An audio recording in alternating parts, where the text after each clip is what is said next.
Chapter 1. Arrival on Draxer V. Captain Luke Harrison stood on the bridge of the Aegis, his rugged face illuminated by the dim glow of the ship's control panels. The ship, once a proud and formidable vessel in the United Earth Navy, now bore the scars of countless skirmishes, its hull pocked with plasma burns and half-patched battle damage. Harrison's crew was small, the few who had survived the months of intense space warfare. Most were veterans, tough and battle-hardened, but the exhaustion was evident in their eyes. The mission that had brought them to this remote region of space was a simple one, at least on paper. Investigate the desolate planet Draxer V. It had been flagged as a potential resource-rich planet, but there were troubling reports of previous ships that had gone missing in the area. Long-range scans had picked up anomalous energy readings, strange and inconsistent, but nothing concrete. The official reports were vague, but the rumors that had spread through the fleet were far more unsettling. Stories of entire crews disappearing, ships found adrift in space with no signs of struggle, and transmissions that cut off mid-sentence were whispered in the dark corridors of military outposts. The name Draxer V had become synonymous with death, and no one who landed on the surface had ever returned. Still, Harrison had never been one to shy away from danger. His record of missions completed against impossible odds was what had earned him his rank. Now, as the Aegis approached the planet's atmosphere, he stared at the holographic map of the planet below, frowning at the strange interference patterns appearing on the screen. "Captain, we're detecting an energy field surrounding the planet," reported Lieutenant McKenna, the ship's communications officer, her fingers dancing across the controls as she tried to make sense of the readings. Harrison's brow furrowed. "Is it natural?" McKenna shook her head. "Negative, sir. It's definitely artificial, but the technology doesn't match anything in our database. It's old, but powerful." The ship's sensors began to blare warnings, and Harrison felt a sudden shift beneath his feet as the ship was caught in the pull of the planet's gravity. He gripped the edge of his console, steadying himself. "Prepare for descent. Engage thrusters and try to slow us down," he ordered, his voice calm but firm. The ship bucked as the thrusters fired, but it was no use. The energy field had ensnared the Aegis, dragging it down toward the planet's surface. Alarms rang out across the bridge, and Harrison could feel the tension in his crew rising. "Captain, thrusters are offline. We're being pulled in," shouted Chief Engineer Davis from his station. Harrison grimaced. "All hands, brace for impact." The Aegis hurtled through the planet's thick atmosphere, the hull heating up as it entered the lower atmosphere. Trees loomed ahead, massive and ancient, their towering forms blotting out the sky. The ship tore through the dense canopy, branches and vines snapping as the hull scraped against the jungle below. With a deafening crash, the Aegis came to a halt, its massive frame resting in the embrace of the jungle floor. The crew groaned as they picked themselves up from the wreckage.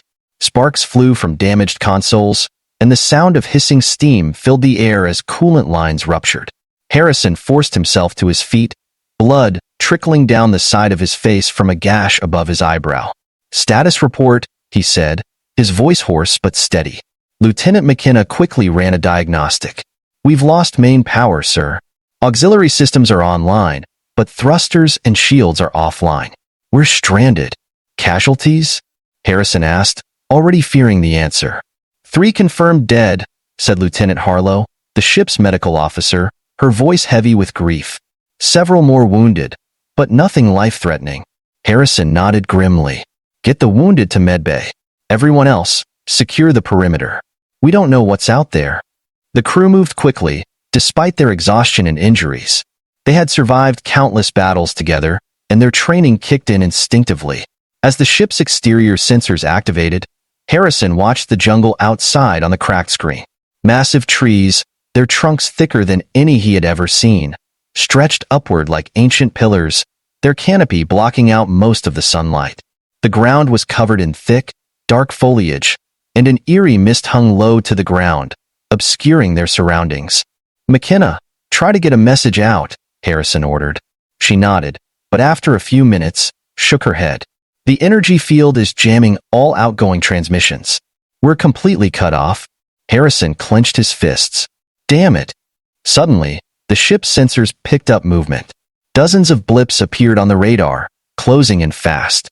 "Captain, "We've got company," McKenna called out. Harrison grabbed his rifle and motioned for the others to arm themselves. The crew, though weary, snapped into action, weapons ready as they formed a defensive perimeter around the ship's entrance. The jungle was silent, save for the distant rustling of leaves. But then, from the shadows of the trees, they emerged. They were tall, almost 8 feet in height, with lean, muscular bodies and skin that shimmered in shades of dark green and blue. Their faces were sharp, with glowing eyes that seemed to pierce through the darkness. Their hair, long and flowing, was adorned with intricate tribal markings. They moved with grace and purpose, their every step deliberate as they surrounded the ship. Harrison's eyes widened as he realized who, or rather, what, they were. The stories, the rumors, they were true. These were the Draxorians, the all-female warrior tribe that the reports had warned about. And they did not look friendly.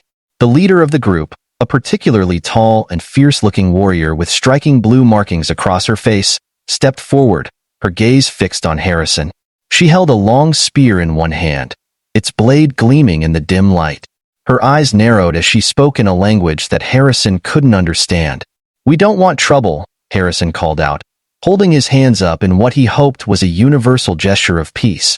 The leader's eyes flickered with amusement, but her smile was cold. She spoke again, her voice low and commanding. "I don't think they're here to negotiate," McKenna muttered. Before Harrison could respond, the Draxorians moved in unison, their weapons drawn as they closed the distance. The crew opened fire, but their energy weapons seemed to have little effect. The Draxorians dodged and weaved with unnatural speed, their reflexes far beyond anything human. Within moments, they were upon the crew.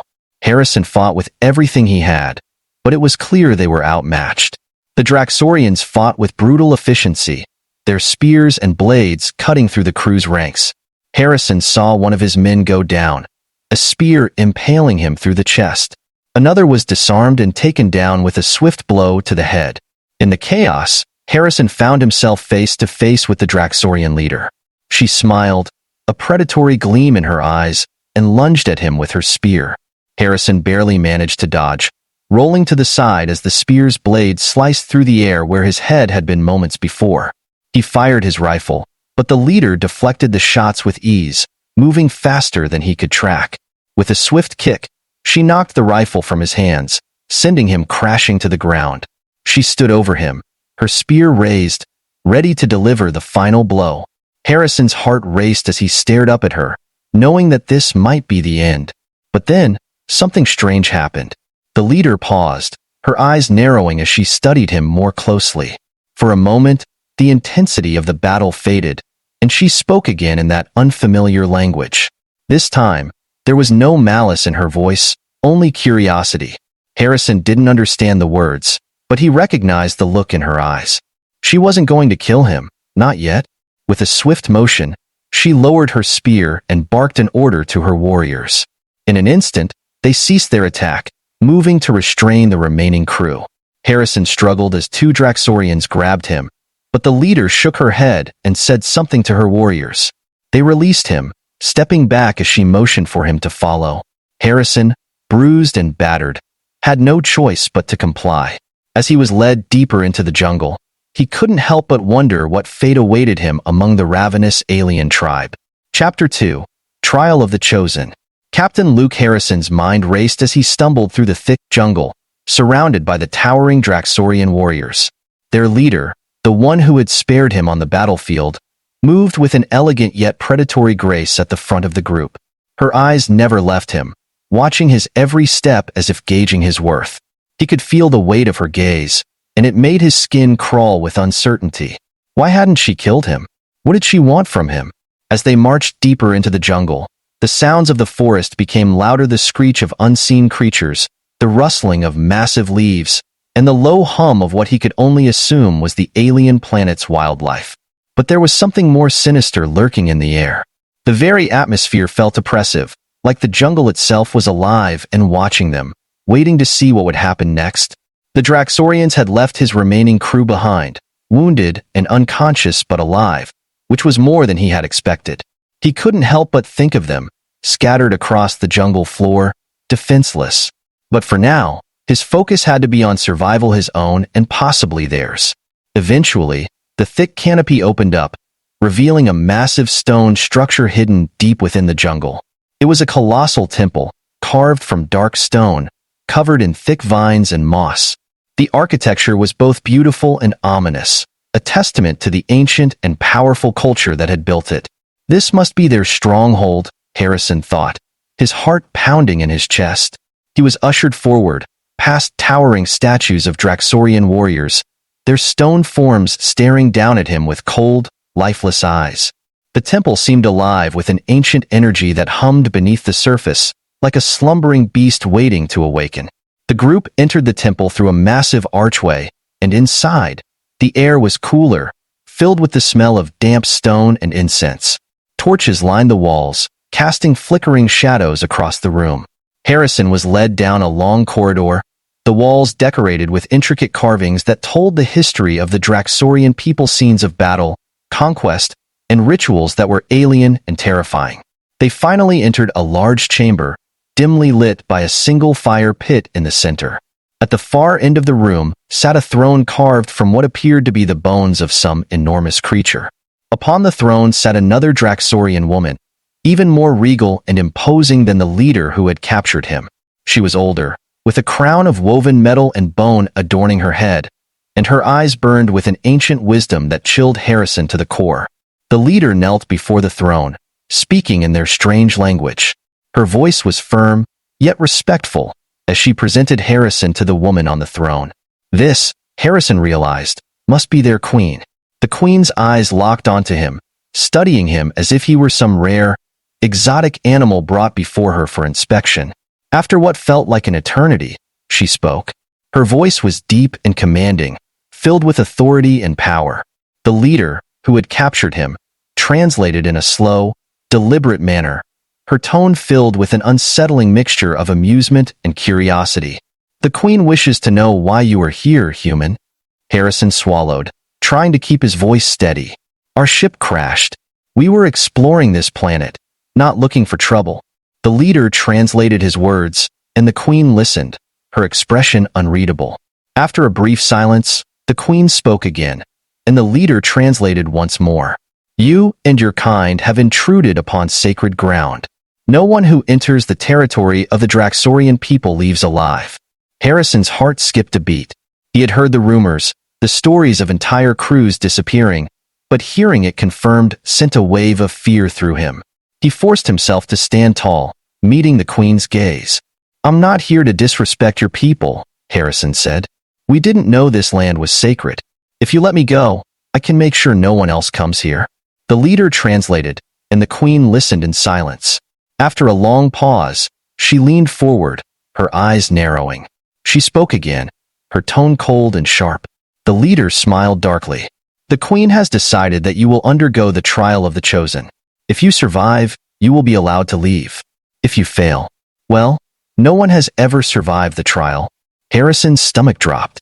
"What is this trial?" The leader's smile widened. "A test of strength, endurance, and worthiness. It is an ancient rite, one that all Draxorian warriors must complete.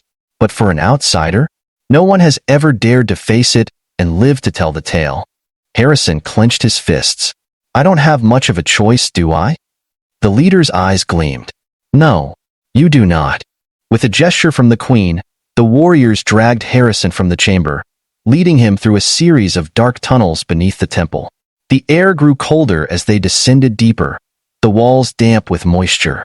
Harrison could hear the distant sound of rushing water and the occasional rumble of what sounded like underground tectonic shifts. Whatever was waiting for him down here, it wasn't going to be pleasant. Finally, they emerged into a massive cavern, illuminated by strange bioluminescent plants that grew along the walls. At the center of the cavern was a stone arena, surrounded by a deep chasm that appeared to have no bottom. The only way in and out was a narrow bridge that connected the arena to the cavern's edge. On the far side of the arena, Harrison could see an enormous iron gate, its surface covered in runes that glowed faintly. The warriors shoved him toward the center of the arena, and the leader stepped forward, her voice echoing in the cavern. "The trial begins now. To survive, You must defeat the beast that will be released from behind that gate. Only then will you be allowed to leave. But be warned, human, these creatures are not of your world. They are the very embodiment of our ancestors' wrath. Harrison's heart pounded in his chest as the gate slowly began to rise, the sound of grinding metal filling the air. From the darkness beyond the gate, he heard a low, guttural growl, followed by the sound of claws scraping against stone. He steeled himself, his mind racing as he prepared for whatever horrors were about to emerge. The Draxorians watched from the edge of the arena, their eyes gleaming with anticipation. The gate opened fully, and from the shadows stepped a massive creature, unlike anything Harrison had ever seen. It was at least twice the size of a man, with thick, black scales covering its body and glowing red eyes that burned with an unnatural hatred. Its maw was filled with rows of razor-sharp teeth, and its claws were like jagged blades. The creature roared, the sound reverberating through the cavern, and charged toward him with terrifying speed. Harrison barely had time to react as the creature lunged at him, its claws slicing through the air where his head had been moments before. He rolled to the side, grabbing a broken spear that one of the Draxorians had left in the arena. It wasn't much, but it was better than nothing. The creature roared again, its eyes locking onto him as it prepared for another attack. Harrison knew that if he was going to survive this, he'd have to outthink it. There was no way he could overpower a beast like this. He circled the creature, keeping his movements slow and deliberate, trying to stay out of range of its claws. The Draxorians watched in silence, their eyes gleaming in the dim light. With a sudden burst of speed, the creature lunged again. But this time, Harrison was ready. He dodged to the side and thrust the spear into the creature's side, driving it deep into the scales. The beast let out a howl of pain, but it wasn't enough to stop it. It turned on him, its jaws snapping inches from his face. Harrison barely managed to pull the spear free before the creature swiped at him with its massive claws, sending him sprawling across the arena. His body ached from the impact, but he forced himself to stand, gripping the spear tightly. The creature was bleeding now, its movements slower, more deliberate. Harrison knew he couldn't let up. He had to end this quickly, or he wouldn't last much longer. With a final roar, the creature charged at him again. But this time, Harrison didn't dodge. He stood his ground, waiting until the last possible moment before driving the spear upward, straight into the creature's throat. The beast let out a gurgled roar before collapsing to the ground, its body twitching as the life drained from its eyes. Harrison stood over the creature, panting heavily, blood and sweat dripping down his face. He had survived. For now. Chapter 3. The Queen's Decision. Harrison stood over the fallen beast, his breath ragged, his muscles aching with exhaustion. The air in the cavern was thick with the scent of blood and sweat, and the eerie silence that followed the creature's death seemed to amplify the pounding of his heart. For a moment, he could hardly believe he was still alive. His hands trembled slightly as he released his grip on the broken spear, letting it fall beside the beast's twitching corpse. The Draxorians watching from the edges of the arena were silent, their glowing eyes fixed on him, unreadable and cold. The leader of the warriors, the one who had captured him, watched with an expression of mild surprise, though her lips curled slightly as if in grudging approval. The queen had not moved from her distant vantage point, her figure barely visible in the dim light of the cavern. Harrison could feel her gaze, however sharp, intense, weighing his every move. His survival, though improbable, had clearly garnered her interest. As Harrison wiped the sweat from his brow, he couldn't help but feel a sense of foreboding. The trial wasn't over. He had won this battle, but the war for his life was far from finished. The Draxorian leader stepped forward, her voice echoing through the cavern.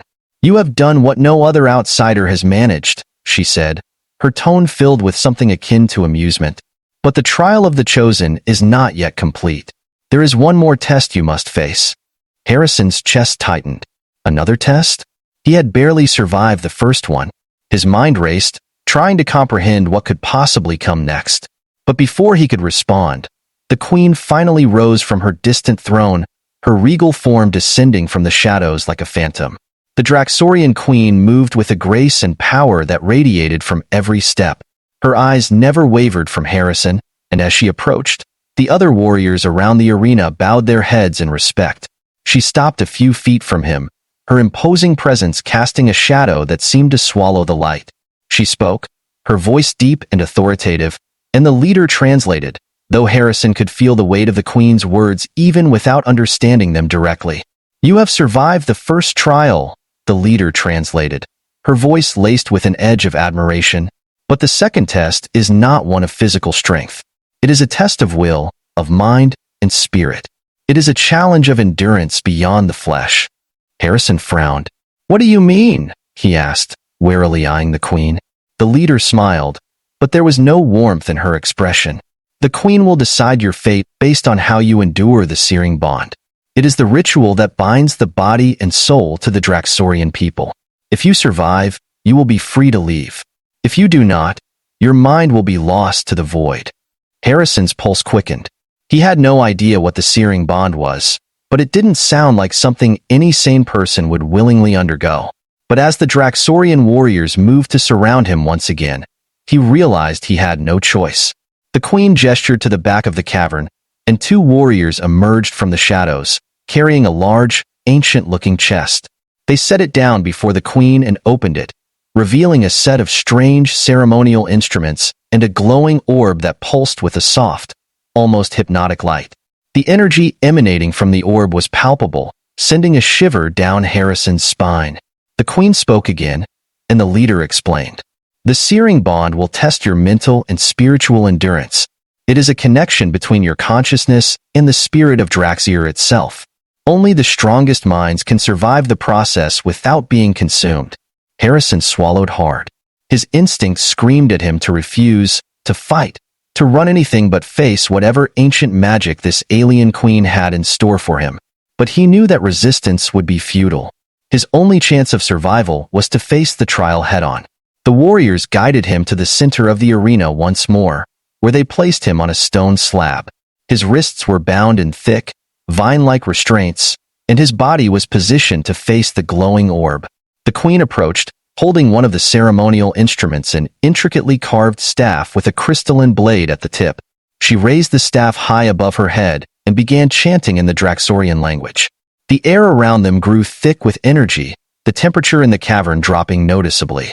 The flames of the torches flickered and dimmed as the orb's glow intensified, casting eerie shadows across the stone walls. Harrison's heart raced, his skin tingling as the strange energy seemed to seep into his very bones.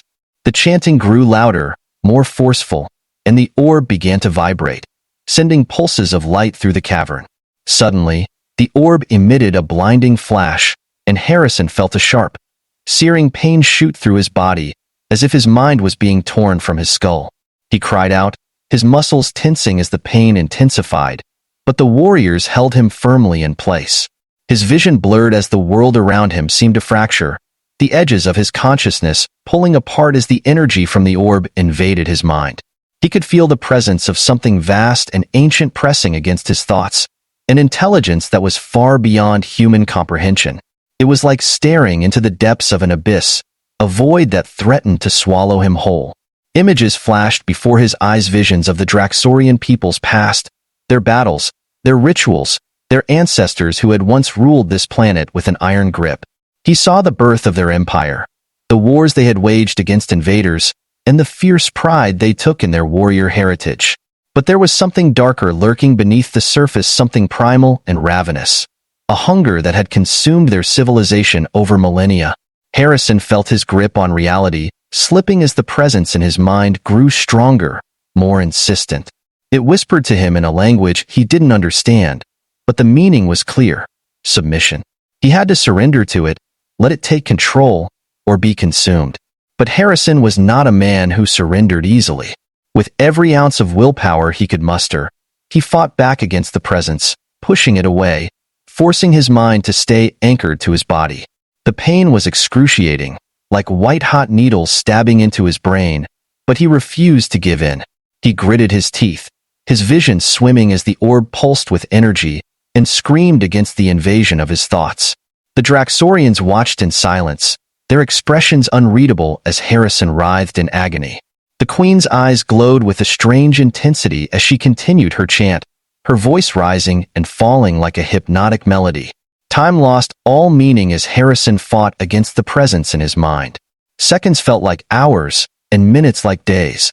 His muscles burned with exhaustion, his skin slick with sweat, but he refused to let go. He could feel the presence weakening, retreating, as he held onto his sense of self with everything he had. Finally, with a final surge of willpower, Harrison forced the presence out of his mind.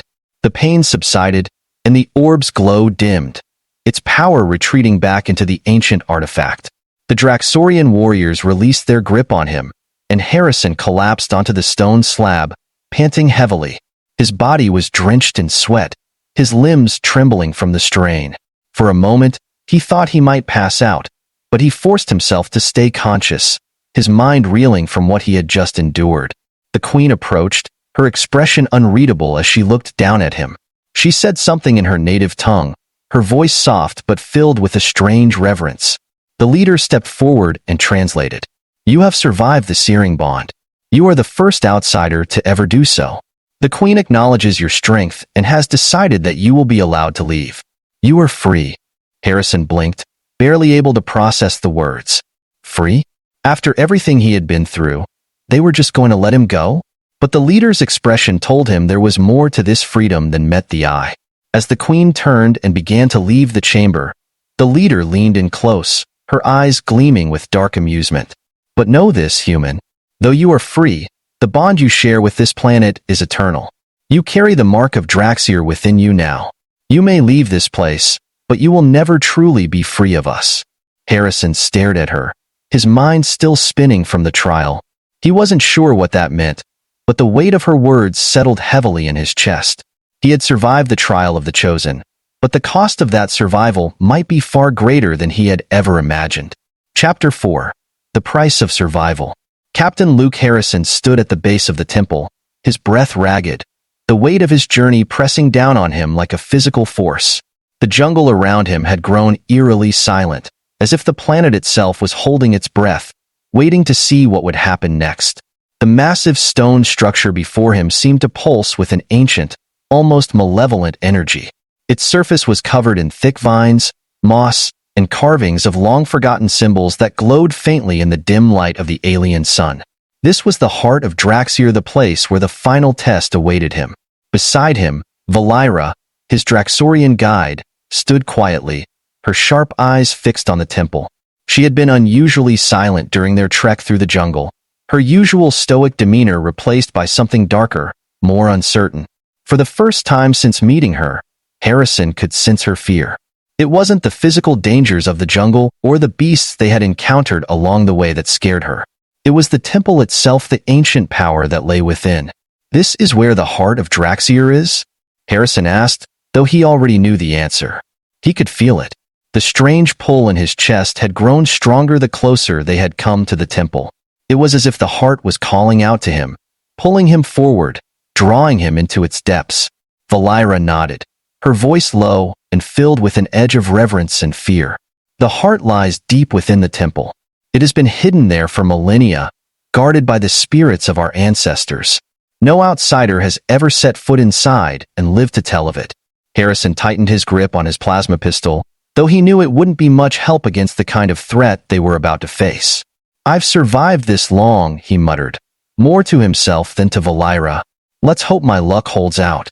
Valira didn't respond, her gaze still fixed on the temple entrance. "The queen has marked you with the searing bond," she said quietly. "That mark may be the only reason you've made it this far. The spirits will sense it. They will know that you are different." Harrison glanced at her, catching the flicker of unease in her expression. The searing bond, the ritual the queen had subjected him to, had changed him. He could feel it in the depths of his mind, a strange connection to this planet and its ancient power.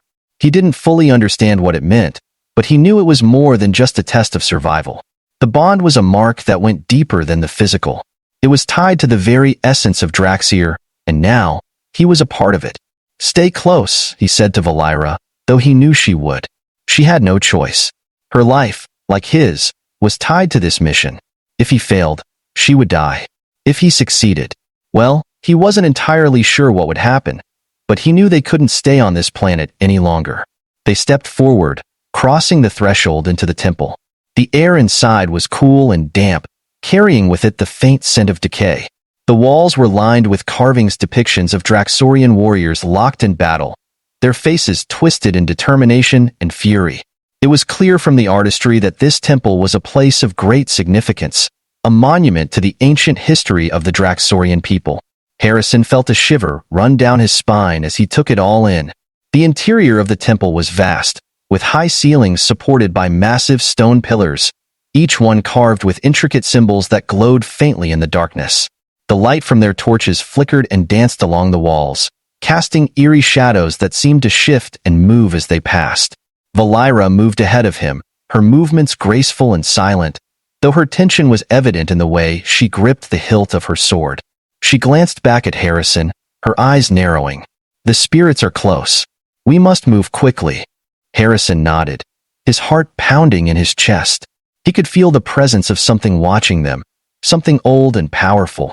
The air seemed to hum with energy, and the further they ventured into the temple, the stronger the sensation became. It was as if the temple itself was alive, its walls pulsing with the heartbeat of the planet. They descended deeper into the structure, following a narrow corridor that led to an inner sanctum. The passageway grew darker, the light from their torches barely illuminating the path ahead. The carvings on the walls became more elaborate, depicting scenes of ancient rituals, sacrifices, and battles. It was clear that this temple had once been a place of great power, a sacred ground for the Draxorian people. Finally, they reached a large chamber, the air inside thick with the smell of old stone and something else, something metallic and sharp. At the center of the chamber stood an altar, carved from a single block of dark stone.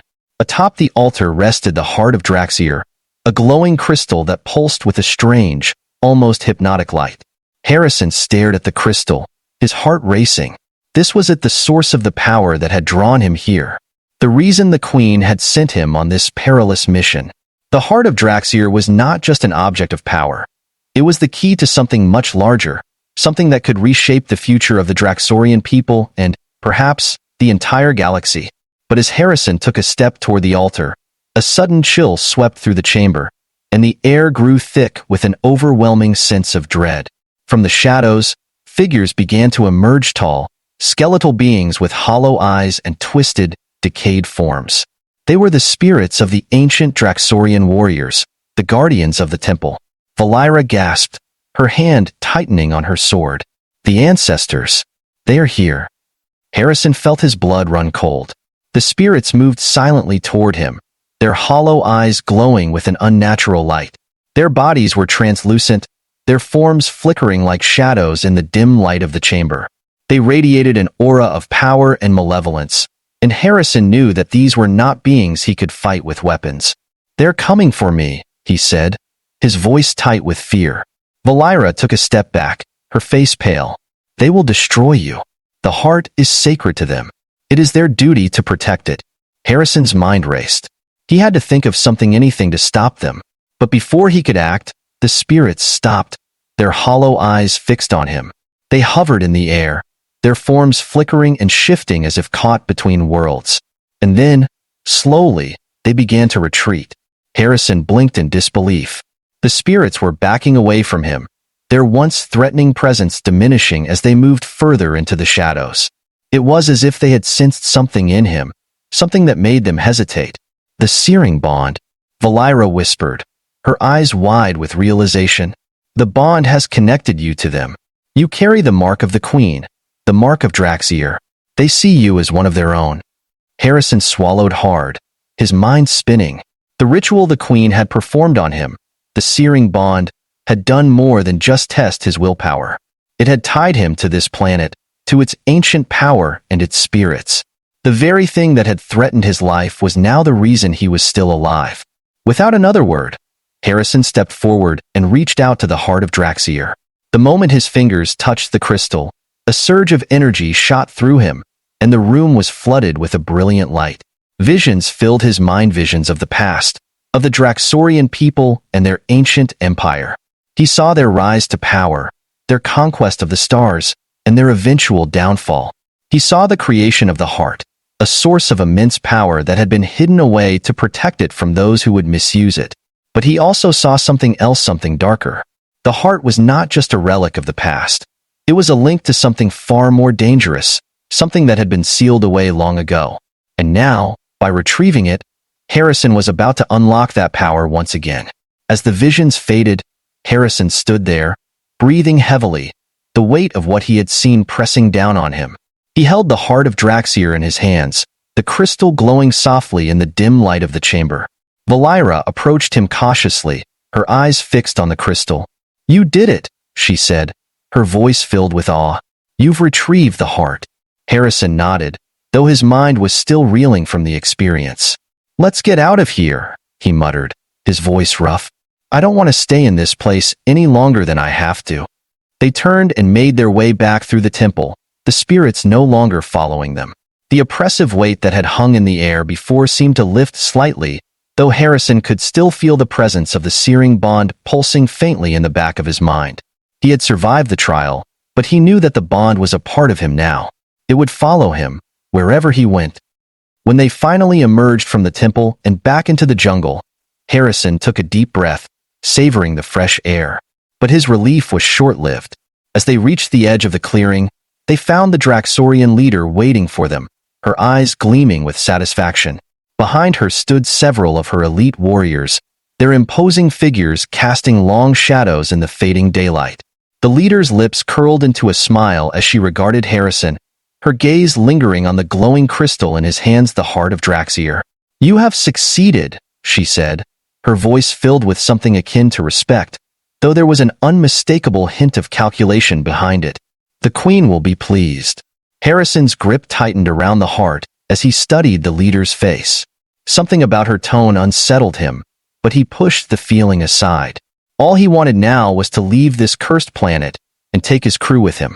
"I did what you asked," Harrison said, his voice firm but weary. "Now honor your part of the deal. You promised we could leave if I retrieved the heart." The leader's smile widened, though there was something predatory in her gaze. "Indeed, Captain, you have earned the right to leave Draxer. But know this, the bond between you and this planet will never be broken. The searing bond has marked you as one of us, and the heart you carry is now a part of you. Wherever you go, you will carry the spirit of Draxer with you." Harrison felt a chill run down his spine. The searing bond, he had felt its presence ever since the Queen had performed the ritual on him, a strange, almost parasitic connection to the planet and its ancient power. He had hoped that once he left Draxer, the bond would weaken, maybe even disappear entirely. But the leader's words crushed that hope. He knew now that he could never truly escape the influence of this place. Still, he had no choice but to continue. He needed to get his crew off the planet, and the only way to do that was through the leader's cooperation. "Just get us to the ship," Harrison said, trying to suppress the growing sense of unease. "We've been here long enough." The leader nodded and gestured to her warriors. "Follow me. The ancient ship awaits." With Valira by his side, Harrison followed the Draxorian leader through the dense jungle. The path was narrow and winding, the thick foliage closing in around them like a living wall. The air was heavy with moisture, and the strange sounds of the jungle seemed distant and muted, as if the planet itself had grown quiet in the presence of the heart of Draxer. After what felt like an eternity of walking, they finally arrived at a clearing. There, half buried beneath centuries of overgrowth and debris, stood an ancient spacecraft. Its design was unlike anything Harrison had ever seen. Its sleek, black hull covered in strange, glowing symbols that pulsed faintly with energy. It was clear that this ship had been built long ago, long before the rise of the current Draxorian civilization. The leader stepped forward, her voice filled with reverence. "This ship was built by our ancestors, the first of our kind to reach the stars. It is older than any of our cities, older than our people's memory. It has not flown in millennia, but with the heart of Draxer, it can be awakened once more." Harrison stared at the ship, a sense of awe washing over him. This was his way out. If what the leader said was true, the heart of Draxer could power the ancient vessel, allowing him and his crew to finally leave the planet. But there was something else, something the leader wasn't telling him. "What's the catch?" Harrison asked, his voice wary. The leader tilted her head, her eyes gleaming with amusement. There is no catch, Captain. The heart is yours. You have earned it. But know this, the ship will take you far from Draxir, but it will not sever the bond. You and the heart are connected. Wherever you go, the power of Draxir will follow. Harrison's heart sank. He had expected as much. The searing bond, the connection he now shared with the planet, was unbreakable. Even if he left Draxir, he would never truly be free of its influence. But he couldn't dwell on that now. His priority was getting his crew to safety. Without another word, Harrison stepped forward and approached the ancient ship. He could feel the energy of the heart pulsing in his hands, resonating with the ship's dormant systems. Carefully, he placed the crystal into a recessed compartment near the ship's core, and immediately, the symbols on the hull began to glow brighter. The ground beneath him trembled slightly, and the ship emitted a low hum as its systems came to life. The leader watched with a mixture of pride and satisfaction as the ship awakened. You have done well, Captain. The ship is yours. Take it and leave this place. But remember, Draxir is always with you. Harrison gave her a curt nod, turning to Valira. Get the crew on board. We're leaving. Valira, though still visibly shaken by the events of the past few days, nodded and hurried back toward the wreckage of the Aegis to gather the remaining crew members. As she disappeared into the jungle, Harrison lingered by the ship, his mind racing with the implications of what had just happened. The ship was ready. His crew would soon be aboard, and they would finally leave this forsaken planet. But the weight of the searing bond, the knowledge that he could never truly escape Draxir, hung heavy in his mind. He had survived, but at what cost? Would he always be tied to this place, haunted by its ancient power and the spirits that had spared him? Minutes later, Valira returned with the remaining crew, helping the wounded aboard the ship. The survivors looked battered and exhausted, but there was a glimmer of hope in their eyes. For the first time in days, they had a real chance to escape. Harrison boarded the ancient vessel, taking a seat in the captain's chair. The ship's systems responded to his presence, the controls lighting up as if recognizing him as their rightful pilot. The hum of the ship's engines grew louder, and the vessel lifted off the ground, slowly rising above the jungle canopy. As the ship ascended, Harrison looked out the viewport, watching as the planet of Draxir grew smaller beneath them. The dense jungle, the towering mountains, and the distant temple, all of it faded into the background as they broke through the planet's atmosphere and into the cold expanse of space. For the first time in what felt like forever, they were free. But as the ship accelerated, leaving Draxir behind, Harrison felt a faint tug at the back of his mind, a reminder that the searing bond still held him. He glanced at the heart of Draxir, now safely housed in the ship's core, its soft glow a constant presence in the corner of his vision. He had survived the Ravenous alien tribe. He had survived the trials and the spirits that guarded the heart. But in doing so, he had bound himself to this ancient power, to this ancient world. He didn't know what the future held, but one thing was certain. No matter how far he traveled, no matter how many light years separated him from Draxir, the planet and its spirits would always be with him. And so, with a heavy heart and a new sense of purpose, Captain Luke Harrison set a course for the stars, his crew by his side, and the weight of Draxir forever resting on his shoulders.